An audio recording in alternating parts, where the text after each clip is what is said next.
Ya,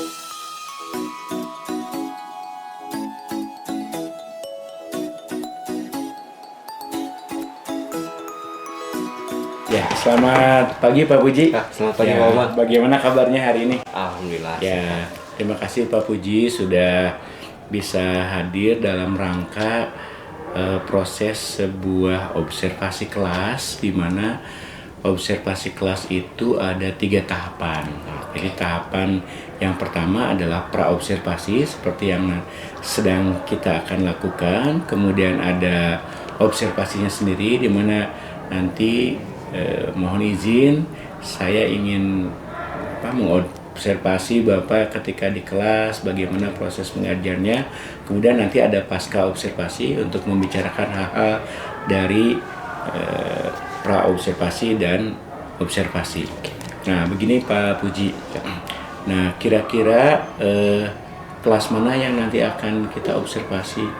Rencana saya ngajar di 8F. 8F ya, 8F. Nah, kira-kira di 8F ini tujuan pembelajaran apa yang nanti akan menjadi target Pak Puji? Untuk hari ini kebetulan materi itu masih di Pancasila sebagai dasar negara. Pancasila sebagai dasar negara. Oke. Tapi ada submateri yang memang akan diajarkan, yaitu Pancasila sebagai ideologi negara. Pancasila dasar negara dan sebagai Ideologi negara. ya. Oke. Nah, itu berarti tujuan pembelajarannya. Nah, dalam observasi nanti yang kita akan lakukan, kira-kira area mana yang butuh penglihatan lebih dalam, lebih tajam pada saat nanti kita lakukan observasi. Bagian mananya yang kira-kira Pak Puji, rasanya bagian ini nih ya yang ingin lebih dipertajam, itu hal mana yang kira-kira Pak Puji inginkan? Sebetulnya tadi kalau misalkan melihat dari tujuan pembelajarannya sendiri, itu merujuk kepada siswa mampu memahami saja. Sampai batas memahami kedudukan Pancasila sebagai ideologi negara. Jadi mungkin di sana saya akan menjelaskan sedikit tentang apa itu ideologi, kemudian kenapa Pancasila bisa menjadi ideologi negara. Nah, itu yang akan menjadi tujuan utama sebetulnya, analisis mereka untuk bisa mendapatkan sebetulnya kenapa Pancasila itu dijadikan sebagai ideologi negara. Jadi tujuan akhirnya seperti itu. Jadi yang kalau dilihat tadi jawaban Pak Puji adalah ingin siswa memahami apa itu ideologi negara, kemudian menganalisis gitu kan. Nah, sementara dalam proses nanti proses pembelajarannya sendiri, mana yang saya sebagai supervisor nanti di sana yang ingin Pak Puji lihat bagian di mananya di aktivitas yang dalam proses pembelajaran itu, yang bagian mananya kira-kira? Paling nanti setelah menjelaskan sedikit, saya akan membagi kelompok, kemudian mereka mendiskusikan, mencari makna dari beberapa sumber, terutama buku yang mereka pegang, mencari pengertian dan deskripsi ideologi itu apa. Kemudian Pancasila itu kedudukannya di negara Indonesia itu seperti apa. Jadi itu yang akan didiskusikan sama setiap kelompok. Ya, itu dari sisi aktivitasnya ya. Nah, kalau dilihat dari sisi aktivitasnya, bagian mana yang Pak Puji sebagai guru ingin kita lihat gitu? Apakah di proses proses mana yang kira-kira ingin diperhatikan lebih detail, sehingga nanti di pasca observasinya tuh ada hal yang nanti bisa kita diskusikan. Kira-kira area mana tuh? Kira-kira mungkin di bagian diskusi ya, diskusi kelompok, karena mungkin diskusi kelompok itu lebih bagaimana caranya mereka menemukan sesuatu atau arti dari ideologi sendiri dengan mereka cara berdiskusi satu sama lain. Mungkin pasti di situ akan ada pemahaman lain dari setiap individu yang nantinya mungkin mereka bisa menyimpulkan apa itu ideologi. Jadi kalau tadi Pak Puji sampaikan, bagaimana proses diskusi kelompok itulah yang ingin Iya, betul. diobservasi lebih Diobservasi, tajam gitu ya. Oke, nah kira-kira dari area pengembangan yang Pak Puji tadi pilih adalah bagaimana membentuk apa, kelompok, kemudian diskusi kelompok, bukan begitu ya? Ya, Oke. Nah, kira-kira strategi apa yang atau begini, kalau Pak Puji bandingkan dengan aktivitas di kelas-kelas sebelumnya, mungkin dengan pola yang sama dengan diskusi kelompok. Nah, saat ini kira-kira Pak Puji kalau dinilai dari 0 sampai 10 ya, itu kira-kira dalam proses pembelajaran dengan diskusi kelompok tuh kira-kira di angka berapa yang Pak Puji rasa saat ini gitu? kalau yang saya rasa sih sebetulnya di angka 78. 78, oke. Di angka 78. Nah, kira-kira dengan observasi nanti yang akan kita lakukan, itu berharap bisa ke angka berapa target Pak Puji? Ya bisa di 9. Kalau maksimalnya 10 ya mudah-mudahan bisa. Jadi Bisa dari 7 ke 78 bisa mencapai penilaian secara pribadi itu 9 atau 10? atau 10. Oke, keren. Nah, kira-kira strategi Pak Puji sendiri dari yang tadi diinginkan itu kira-kira akan melakukan apa? Paling biasanya kalau misalkan setelah proses diskusi mereka akan menyimpulkan dan biasanya akan mempresentasikan. Mereka biasanya diminta untuk membuat presentasi setiap kelompok. Dari presentasi setiap kelompok itu mungkin akan ada perbedaan pendapat dari situ. Mungkin nanti di akhirnya nanti saya akan menyimpulkan hasil dari proses pembelajaran yang dilakukan. Nah, kira-kira ada nggak hambatan sebelumnya dengan proses pembelajaran seperti ini? Paling biasanya di pengelompokan sebetulnya. Tapi kalau dulu iya di pengelompokan, tapi karena memang di SMP Taruna Bakti memang settingan duduknya memang sudah di setting secara kolaboratif, secara grup, secara kelompok. Jadi hambatan itu berkurang sebetulnya dibandingkan dengan sebelum-sebelumnya. Kalau sebelum-sebelumnya memang kelompok belum terbentuk, harus membentuk, dan itu cukup memakan waktu sih sebetulnya. Jadi strateginya dengan pengelompokan, dengan posisi tempat duduk itu sudah jadi strategi buat Pak Puji? Iya. Oke. Nah, kira-kira setelah misalnya melakukan pasca observasi seperti ini, apa yang Pak Puji rasa dari hasil pra-observasi saat ini, diskusi ini? Apa yang Pak Puji rasakan dengan dialog saat ini? Sebetulnya untuk proses dialog seperti ini, sebetulnya saya sangat senang sekali dengan ada proses diskusi seperti ini, karena mungkin ini hal yang bisa mengembangkan kemampuan guru, baik secara memberikan pendapat atau misalkan menyampaikan ide. Dan dari hasil diskusi seperti ini ibaratnya bisa sharing satu sama lain. Mungkin saya punya pengalaman seperti ini, mungkin Pak Bambang punya pengalaman seperti ini, dan mungkin bisa saling bertukar informasi untuk lebih jauhnya ya. Bisa dengan proses diskusi seperti ini. Alhamdulillah ya, Pak Puji sudah memberikan umpan baliknya apa yang dirasakan dari dialog ini. Terima kasih Pak Puji atas percakapan pra-observasi hari ini. Insya Allah nanti kita akan ketemu di kelas bagaimana Pak Puji bisa mencapai tujuan-tujuan pembelajaran yang ingin dicapai dengan area pengembangan tentang diskusi kelompok, pengelompokan dengan strategi bagaimana membuat kelompok, kemudian pengaturan tempat duduk. Sekali lagi terima kasih. Sampai ketemu nanti di observasi. Ya, selamat pagi. Selamat pagi Pak Bambang. Ya, terima kasih Pak.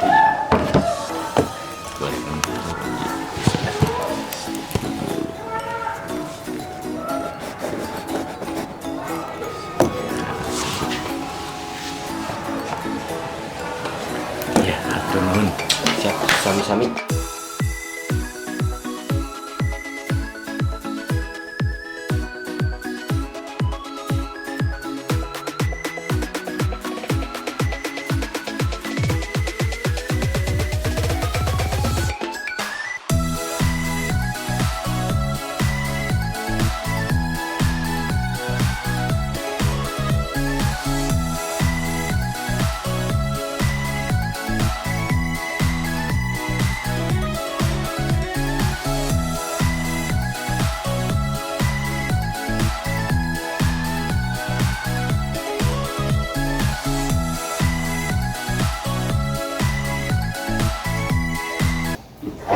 Ya, selamat pagi Pak Puji. Selamat pagi Bapak. Ya, gimana kabarnya hari ini? Puji? Alhamdulillah sehat.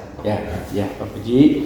Hari ini saya Bambang Purwanto, CGP Angkatan 10 Desa Cakra Bakti, ingin melakukan pasca observasi ya, percakapan pasca observasi, di mana beberapa hari yang lalu kita sudah melakukan pra observasi, kemudian observasi. Nah, hari ini kita akan coba masuk ke percakapan pasca observasi. Nah, dalam pra observasi, Pak Puji mengharapkan bahwa aspek yang ingin dilihat lebih tajam, lebih dalam, lebih dipertebal adalah pada saat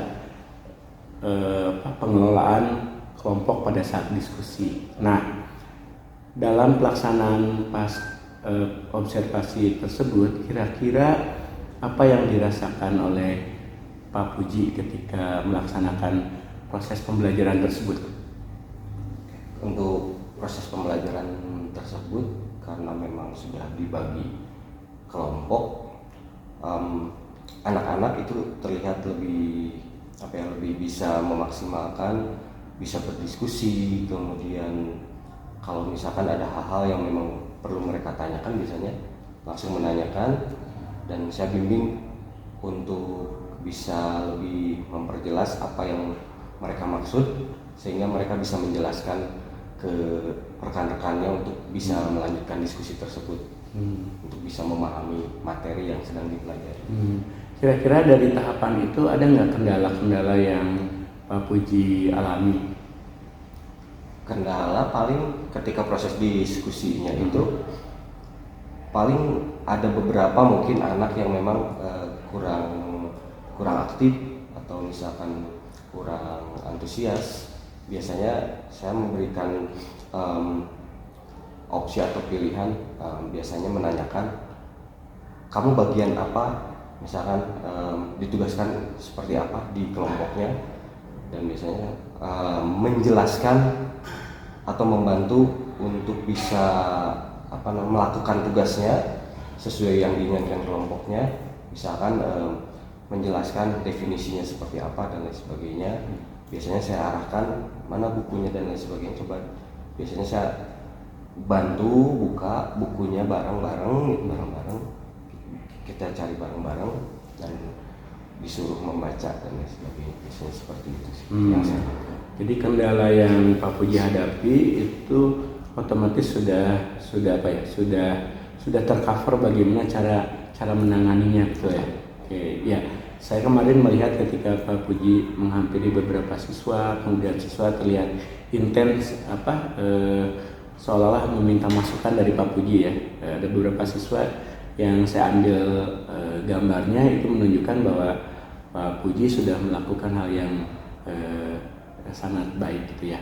Nah, kira-kira kalau hasil dari pas pra observasi kemudian ke pelaksanaan observasi atau pada proses pembelajaran itu, kira-kira apa yang Pak Puji targetkan itu tercapai nggak, atau seperti apa? Rasanya seperti apa ketika proses ini dilakukan? Ya. Kadang-kadang saya juga mengalami anak-anak belum istilahnya belum mencapai maksimal. Jadi rata-rata untuk misalkan proses diskusi, kemudian mereka mempresentasikan hasil diskusinya. Setelah mempresentasikan, biasanya kita bareng-bareng untuk menyimpulkan apa yang sudah kita pelajari, dan biasanya saya ambil satu kelompok untuk menyimpulkan. Tapi kalau misalkan dirasa kesimpulannya itu belum cukup jelas untuk memahami materi yang sedang dipelajari, biasanya saya menguatkan dari kesimpulan itu, menambahkan mungkin beberapa referensi, beberapa sumber yang memang bisa membantu mereka untuk bisa mengerti materi yang sedang kita pelajari.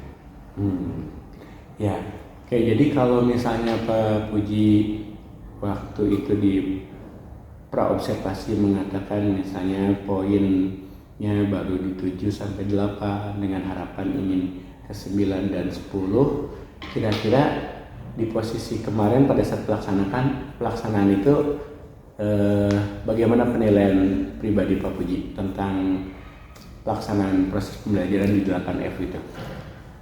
Ketika proses di 8F, mungkin kalau untuk nilainya sendiri itu di 78 sih sebenarnya. 78 harus perlu ditingkatkan lagi sih sebetulnya. Ada beberapa mungkin sedikit mungkin metode lain yang bisa Tapi kalau dari harapan awal ke pelaksanaan itu merasa ada progres ya? Kalau dari awal ada progres. Jadi pada saat pelaksanaan proses observasi di kelas 8F ini, apakah Pak Puji merasa ada peningkatan? Oh, ini memang yang ingin dinaikkan kompetensi ini, aspek ini. Kemudian pada saat pelaksanaan ada nggak rasa ini saya merasa lebih baik dibanding sebelumnya? Oke. Kalau berdasarkan hasil praobservasi itu ketika di 8F ya mengalami peningkatan, artinya apa yang menjadi kendala kemudian hambatan yang sebelumnya itu bisa diperbaiki, bisa sedikit mencapai hasil yang saya inginkan. Iya.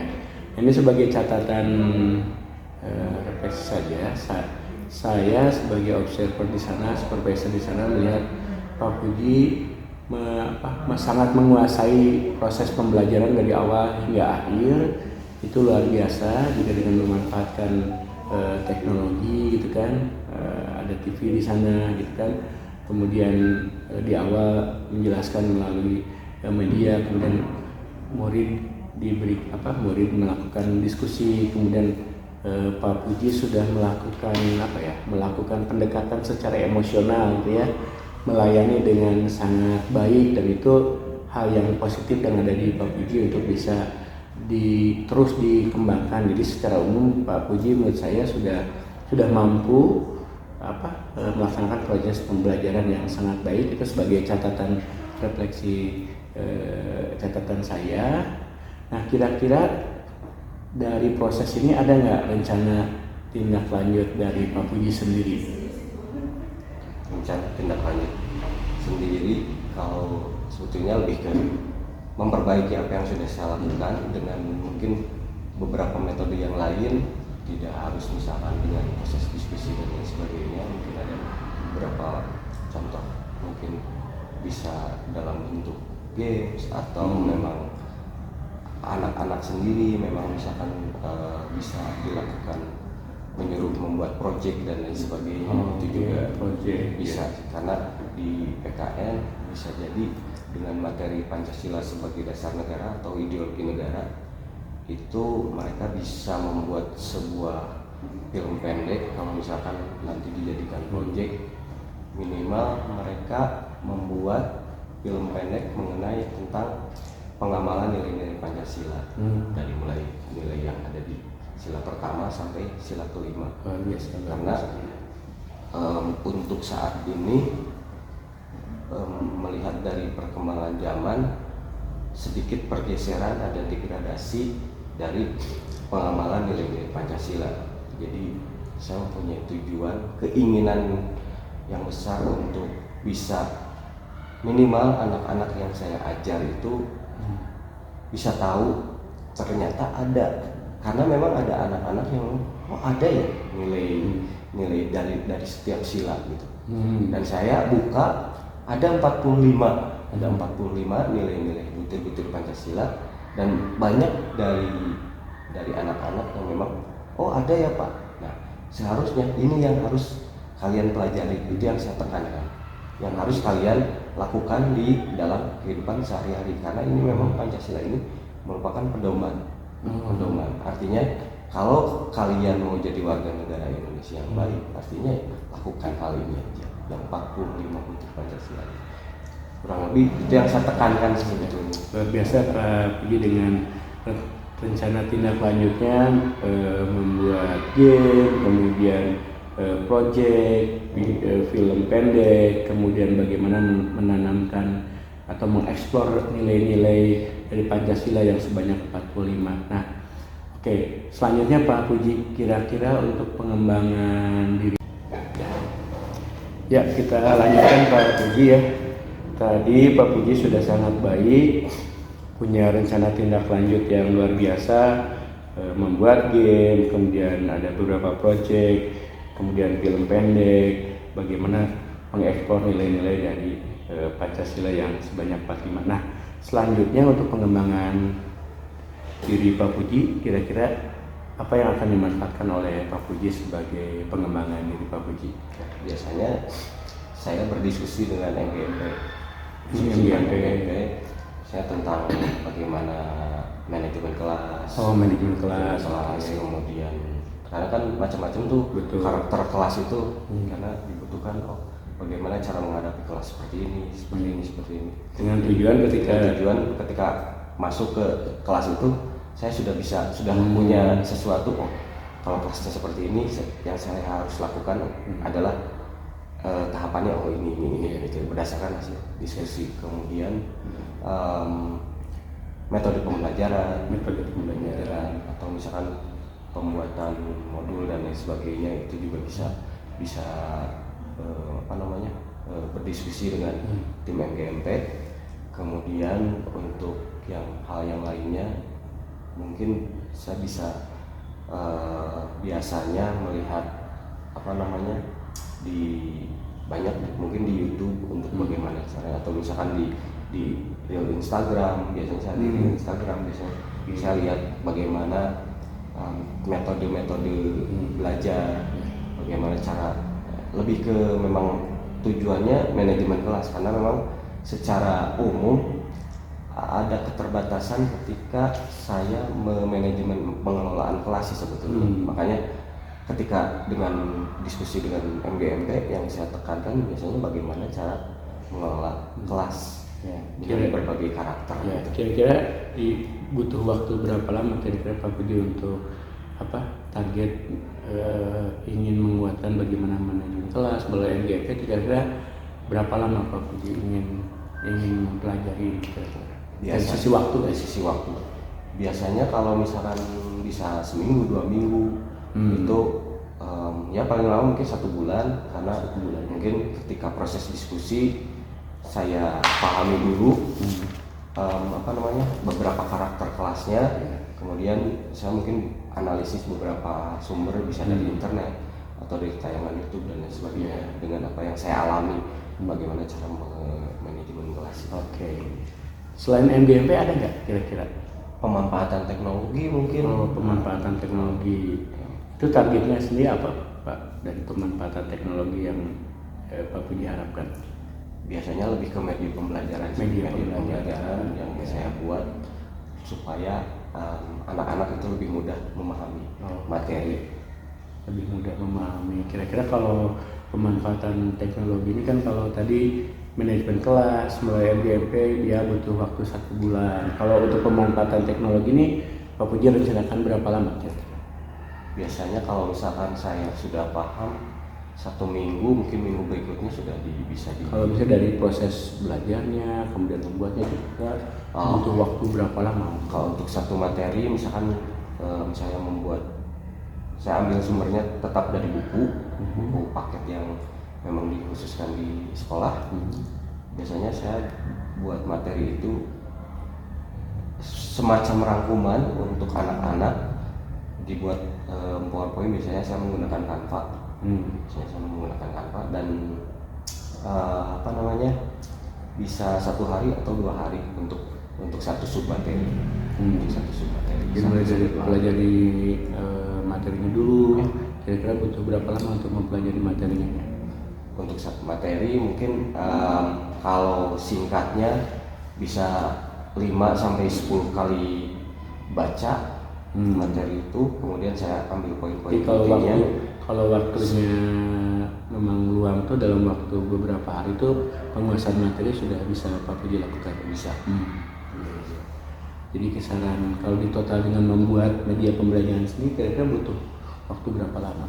Maksimal atau hari terlama gitu? Hari terlama bisa mungkin 2-3 hari. 2-3 hari itu untuk satu materi ya? Satu materi. Selain pemanfaatan teknologi ada lagi nggak kira-kira yang Pak Puji bisa manfaatkan untuk mengembangkan diri? Mungkin tadi ada MGMP, Ya. terus yang Kalau terakhir dari mungkin internal? ada Kombel. Oh, Kombel. Ya. Karena itu lintas pelajaran. Kalau Kombel. Kalau Harapannya apa dari Kombel yang Bapak harapkan? Kalau dari Kombel biasanya tetap yang pertama manajemen kelas, yang kedua metode pembelajaran. Itu yang memang saya butuhkan. Jadi itu yang sharing seperti itu biasanya saya menanyakan, kalau misalkan di IPA metode pembelajaran seperti ini, saya misalkan adaptasi di pelajaran PKN apakah bisa diterapkan atau tidak gitu. Dan biasanya saya diskusi dengan guru bersangkutan dengan lintas mata pelajaran. Apa bedanya dengan di MGM? Iya. Ketika MGM sama Kombel apa kira-kira? Mungkin kalau warna lebih berwarna ya, artinya lebih banyak yang saya dapatkan. Lebih banyak yang saya dapatkan. Kalau di MGMP mungkin lingkupnya PPKN metode pembelajarannya secara umum, secara baku seperti itu. Tapi kalau misalkan ketika lintas atau di Kombel, ternyata ada metode seperti ini, kira-kira bisa diterapkan lagi. Biasanya jadi ATM, amati, tiru, modifikasi biasanya seperti itu.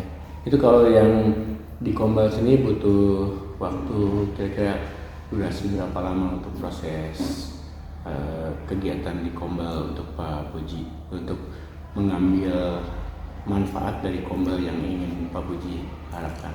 Biasanya karena Kombel itu 1 minggu 1 kali, ya di antara 1 bulan itu berarti 4 kali pertemuan, ya saya maksimalkan di 4 kali pertemuan. Di 1 bulan? Di 1 bulan. 1 bulan ya.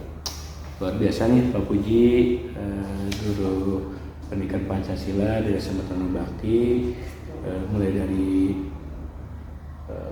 pra-observasi, kemudian observasi, hingga sekarang pasca observasi. Saya pun belajar banyak dari Pak Puji yang diperoleh hari ini. Nah, kira-kira dari aktivitas ini, mulai dari kemudian observasi, perasaan Pak Puji sendiri, apa yang dirasakan dengan aktivitas yang kita jalani ini? Dengan aktivitas seperti ini sebetulnya karena walaupun saya termasuk guru yang kalau disebut secara sifat mungkin tertutup atau introvert gitu ya, tapi kalau misalkan dengan proses diskusi itu saya jauh lebih senang diskusi karena akan banyak hal yang saya dapat ketika proses diskusi seperti ini. Mungkin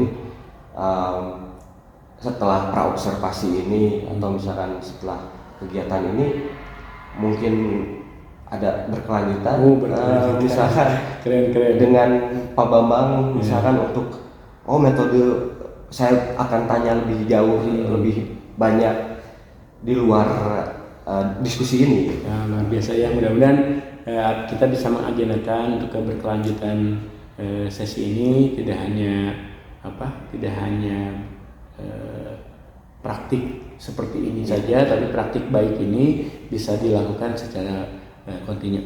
Terima kasih Pak Puji sudah melaksanakan pasca observasi, kemudian RTL-nya juga keren. Mudah-mudahan Pak Puji selalu sukses di SMA Tanah Bakti untuk terus mengembangkan sesuai dengan mapel Pak Puji pendidikan Pancasila dan menjadikan pemimpinnya gitu. Terima kasih Pak Budi. Atur nuhun.